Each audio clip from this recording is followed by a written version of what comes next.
Hey, since you have the green screen, why don't we switch it up and I ask you the questions this time? Works for me. I was getting bored just asking you questions anyway, with your I can't get off the couch looking ass. Hopefully your editing skills can handle this footage I downloaded from Share Factory. I don't have some cool intro, so let's just get to the start of the show. I downloaded all this footage, so let's put it to use. How long have you been gaming? I've been playing video games basically all my life. I played almost every system from the Atari 2600 to presently the PlayStation 4. I know that there are people who have all the systems, but I don't.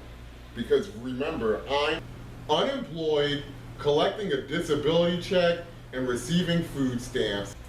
I realize amongst us poor people, you have to pick a side in this war of systems, and I choose PlayStation.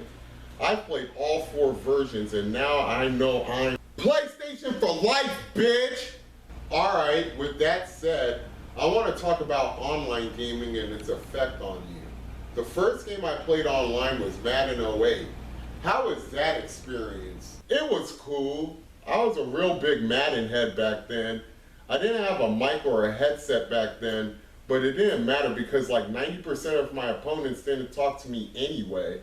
My crowning achievement was when I beat Robbie Gould, an NFL kicker who was playing with the Chicago Bears at the time.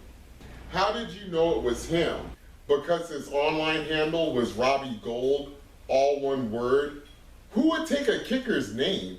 Who does that? You took one of The Rock's nicknames though. Yeah, but The Rock is cool enough to have nicknames. He's my favorite wrestler ever! Nobody has a favorite kicker. Okay, I'll let you have that. Let's move on. Madden was competitive and entertaining enough to make me want to get a headset. 2 friends of mine went to Walmart, Kmart, Babbage's, and Toys R Us and couldn't find a headset. They told me they were going to give up after trying Target, but they found a PS3 camera there for $30. I kept it plugged in, but like I said before, nobody talked on the mic. I might have played like 5 games where I talked to my opponent and they actually spoke back to me. My true introduction to online gaming was Grand Theft Auto 4. I remember when I got in my first game lobby. Remember earlier I said that I always kept my camera plugged in? Well, how the PS3 camera works is the audio comes through the television, but I had forgotten because I was high, man. So I'm hearing these voices in my house and I'm like,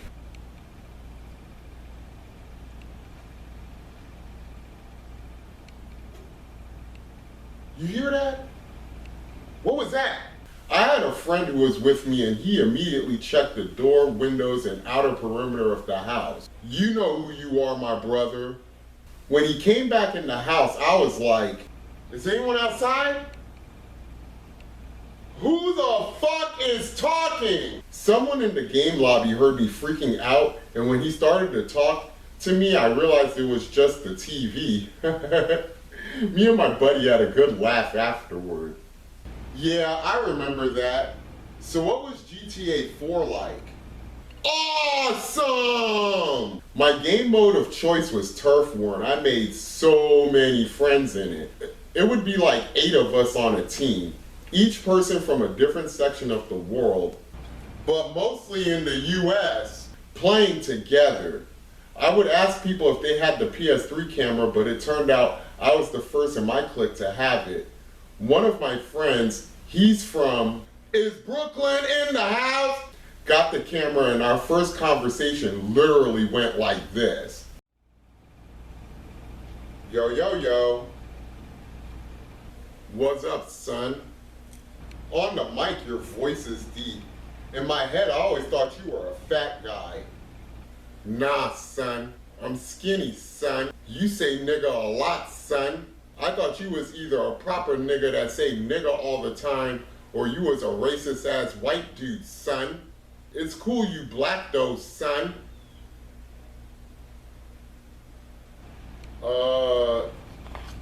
Thanks.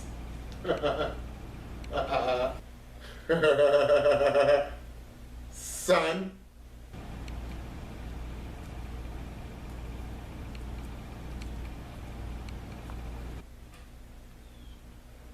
Son. 4 minutes later. You smoke weed? Yes, son. I'm gonna spark a blunt then. You ain't scared of the feds, son? Nah, man. As long as you're not on here talking about terrorist stuff like blowing up a building or shooting up a school, we should be straight, man. Say no more. Let's get down on this virtual blunt then, son. And it was on after that. Soon everyone on my friends list had a camera, smoking virtual blunts and waving re-up money for all to see. Oh, those were good times. But going down memory lane, I'm understanding more and more how addictive my nature was and still is. Why were you, and still are, addicted to online gaming so much? First and foremost, the competition of it. The fact that you and your teammates have to carry out your respective roles on a team to achieve victory over an opposing team of real people is exhilarating to me. 12 years in it, it still intrigues me that I'm playing video games with someone who is not in the room with me. I've made friendships with a lot of PSN gamers in the English-speaking world that are still maintained today, even though those relationships aren't as strong as they once were, and that's completely by my fault. Why is it your fault that you didn't maintain those friendships? Those friendships were affected by the flip side of my online gaming addiction. In a gaming lobby, I'm not disabled, I'm normal. I saw the mic like a CB radio. I can't see you and you can't see me. In my real life, I would see the pity and shame someone would feel for me written all over their face, which in turn made me feel pitiful and shameful about my physical disposition. I don't want to just sum up this topic in a couple of sentences, but at the same time not make this video too long, so it's my damn channel. I do what I want.